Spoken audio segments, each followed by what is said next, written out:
Hello, and welcome to everyone. I'm Gilda Bruckman, and I was Judy's partner for 26 years. I want to start by acknowledging that Judy was famous for her stage presence. She was a warm and disarmingly engaging character on stage and also off. I never failed to be impressed by her natural ease in talking to an audience. When I asked her how she did it, she gave me a classic Judy response. I just pretend I have a paper bag over my head and no one can see me. So I'm going to imagine that Judy has bequeathed me her paper bag. I want to welcome all the family, friends, and fans who have come here to be together today to remember and to celebrate Judy. You are an audience that Judy did love and would have loved to see gathered in one place. I also want to take a moment to thank all of the people whose love for Judy has made this event possible. First and foremost, Lisa Kulbach, Jay Rosenberg, and Derek Burrows, Judy's partners in Voice of the Turtle. Also, Lisa Bosley, Allison Coleman, Maritha Paffrath, Susan Robbins, and Cheryl Weber, the musicians of Labana.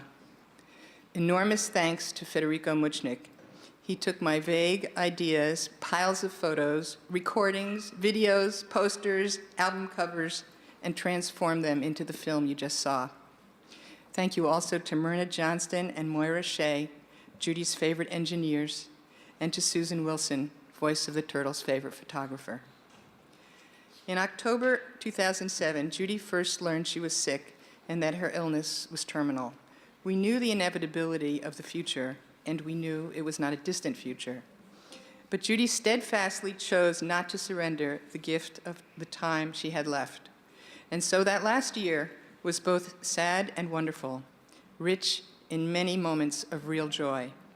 The seeds of that joy came from family, especially her children, Cindy, Jonathan, and Josh, their children, Judy's 9, now 10, grandsons, and our friends who were generous, loyal, and enormously kind.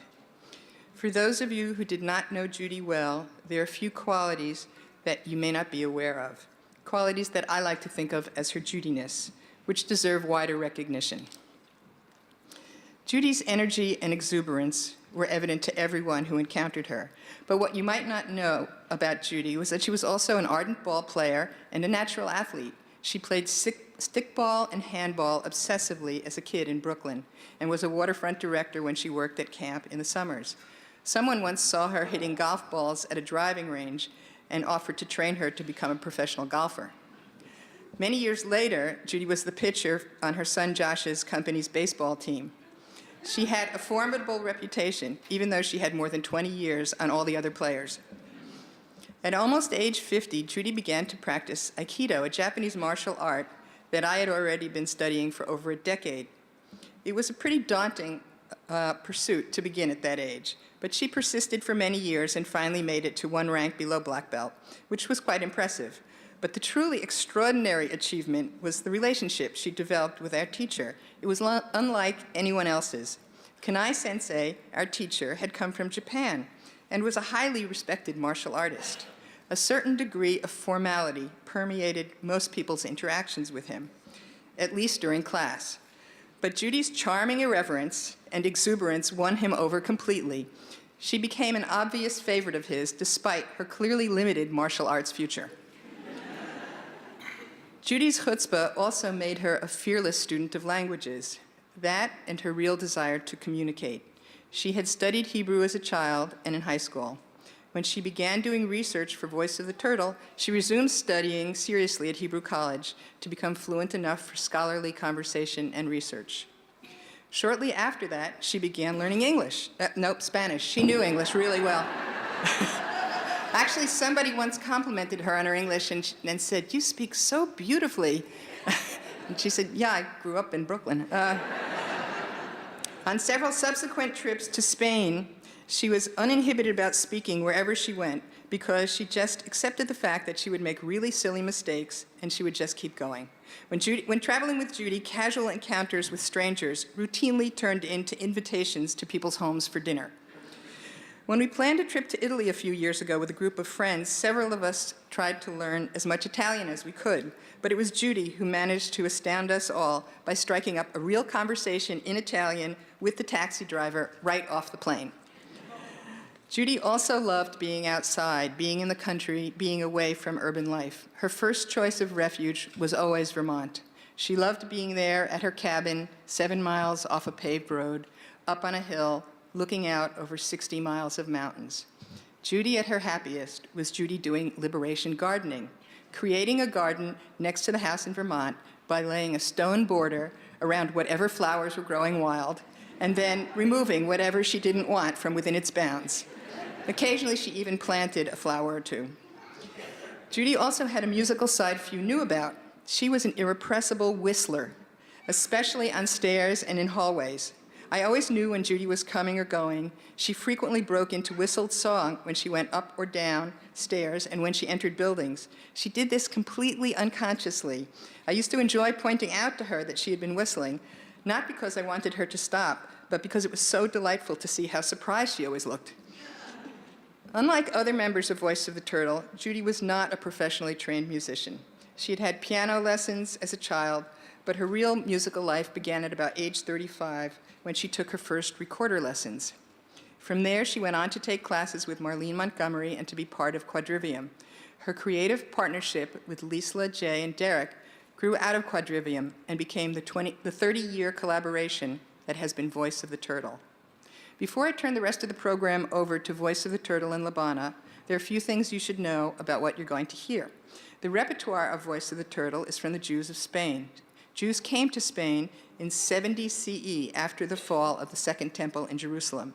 They continued to live there until 1492, and for many of those years, they did so under Muslim rule in a flourishing and vibrant society of Christians, Muslims, and Jews. When the Christians recaptured Spain in 1492, the Inquisition expelled all the Jews who did not renounce their religion. And so, after 1,500 years, the Jews of Spain were forced to leave. They found new homes throughout the Ottoman Empire, especially Turkey and Greece, in the Middle East, in North Africa, in parts of Europe, and in the New World.